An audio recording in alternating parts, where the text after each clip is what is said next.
It is snowing outside, so I am gonna go to Trader Joe's and get some flowers and pretend it's spring, and yeah, get some salad stuff for the week as well.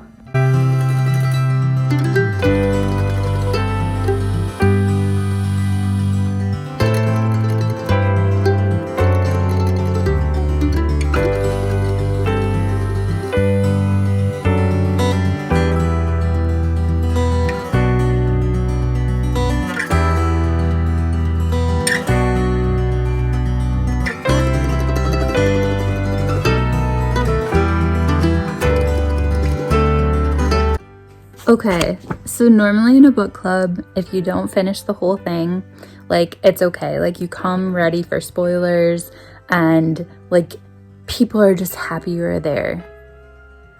Not in this case.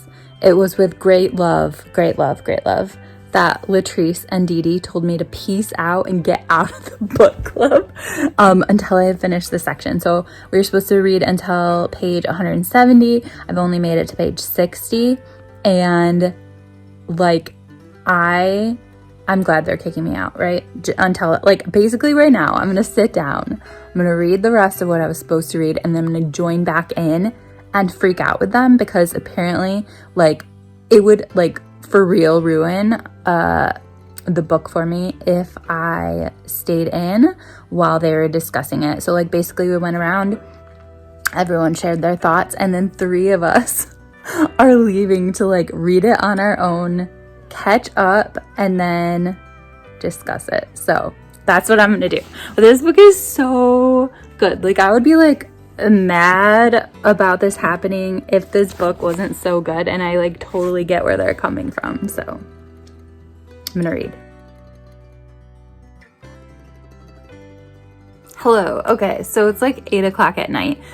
Essentially, I think I shared that I got kicked out of the group because I hadn't read all the way to page 170 like I was supposed to. Anyway, let me just tell you about this book.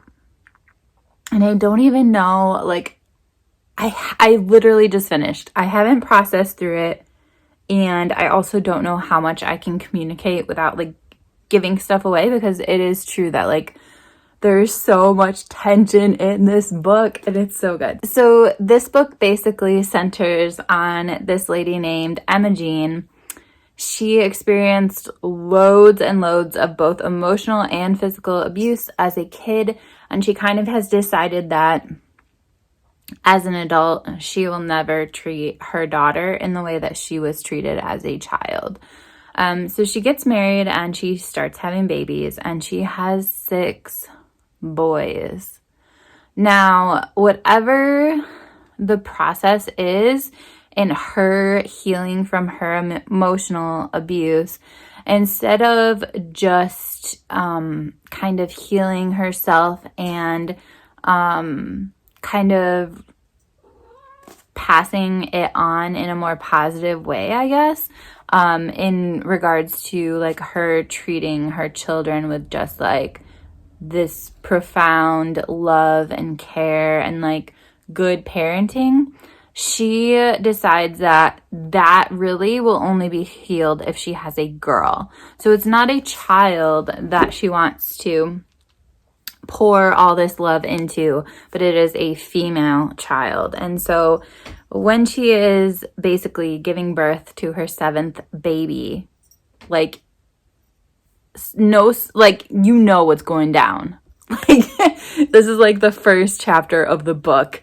You know that she wants a girl so freaking bad that she is going to make this 7th child a girl despite it being born a boy. And you know that. You like from, like, page 1 or 2, maybe 3, you know what is going on in her head, and that she is gonna mess this up. I think there's so much tension throughout the entire book, as far as, like, when will this kid be found out? And by the way, she names the daughter Perfect, and so Perfect Peace is the daughter's name. The daughter who was born male. And so there's so much tension throughout the book because you are just wondering in all these different situations, like, is this going to be the situation where Perfect is found out? And what's going to be the result of her being found out? And like, how long can this go on for? Going more on to themes, as somebody who personally experienced emotional abuse in my past, I found this whole idea of healing from that a really, really interesting concept, and basically the author's discussion as far as how different characters healed from such a thing and how they moved on from it. And there's one character in the book who I definitely like identified with, like I responded to mine in a similar way, but there's other people that deal with it in a way that I personally feel is not as healthy. And so that was just very, very interesting regarding like mental health and healing from trauma and like forgiveness or moving on, I guess. All that was super, super fascinating to me. And then obviously gender plays a huge role in this as well, with Perfect being born male and then raised as a girl. But that's not the only way that gender is in the story. Like, it encompasses so many other aspects of the story, so many other characters, and sexuality is something that's in here as well. And gender and sexuality and trauma and all these things, they are discussed in, like, I have goosebumps right now. They are discussed in such a deep way. Things are not just like one way or the other, but there's so much grayness in this book and so many questions about like what is ethical. It's so deep and profound, and it's just amazing like how fleshed out all the characters are and how like completely human they are. I know there's authors that probably do this just as well, but I honestly like these are the best characters I have read in a long, long, long time. And then just the complexity of all the situations. I feel like this book gives so much to discuss and so much to wonder about. And that's why like I'm not really ready to do like a full review or anything, just because I feel like my head is just still spinning with like all the questions that were raised, all the decisions characters made, and like, were they ethical, were they not, what were the implications of their decisions, and then also this idea about how an individual's decision does not just impact them, but it impacts so many other people. And I think that that is something that is in here as well, because when Emma Jean is giving birth, the person that delivered the baby, her name is Henrietta, she knows the baby was born male and has to keep this secret. And I think that in Emma Jean's mind, well, it's her business and it was her decision, and she's the one that has to live with the implications of her decision. But that's not true at all, because she brought Henrietta into this as well. And it's not really a spoiler, but like later in the book, you see the impact that this has had on Henrietta and exactly why she feels this has had such a big impact on her life. And so it's just like how interconnected everyone in a community is, and how your decisions, whatever they may be, impact so many other people. Like, this was so good. So this is like one of the many reasons why I am like, oh my gosh, I'm so glad that I'm part of Dee Dee's book club. Because first of all, she exposes me to amazing books. I did hear about this book before, We decided to read it because I think Kay talked about it like years ago, and the cover kind of drew me in, and I wanted to read it for a long time, but I guess I didn't really know too much what it was about, or I didn't remember, because Kay's review was like a long time ago. But it's not just that I'm being exposed to like really good books like this that like this will stick with me for sure for a long time. But it's also like the friends that I've made and just the connections, and like like for someone to literally interrupt me mid-sentence when I was sharing my thoughts on what I had read so far and be like, listen, like, you need to leave. You can't stay here. Like, that is a good friend.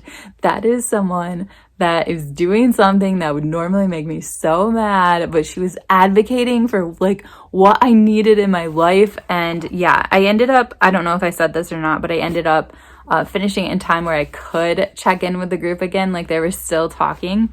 But yeah, just like the absolute best people, the best books. I'm so glad I'm part of this book club. And I think honestly, I think that I've been in it for about a year now, because today was a weird situation. So we meet at 9 p.m. Paris time, which for me is always 3 p.m. But I remember when I first started, I thought it was 4 p.m. Like, I did the conversion once and I thought, okay, now like it's always at 4 p.m. And it worked like one time, but then a little bit after that, like I started, like everyone was already talking, and I felt like I missed something. Like, did I come in late? And I realized basically that Paris switches time differently than us. So today was spring ahead for us. And so even though normally we meet at 3 p.m., today it was 4 p.m. for us, and 4 p.m. was 9 p.m. Paris time. But then in a few weeks, Paris will switch their time, and then it will be the normal, which is 3 p.m. for me, is 9 p.m. Paris time.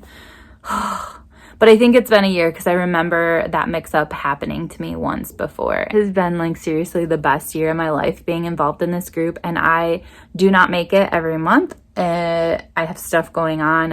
I work sometimes on Sundays. I have family stuff sometimes on Sundays. But like, it is just such a welcoming place, and I am so grateful to have friends that are such amazing people, but also friends that have experience internationally. Like, we don't just have this American-centric viewpoint in this group, but there's so much diversity in the group as far as so many different cultures, in regards to like the different cultures you have by being various races, but also like where you are in the world and your background. And like, I'm so grateful for this group, and I think you should read this book. Bye.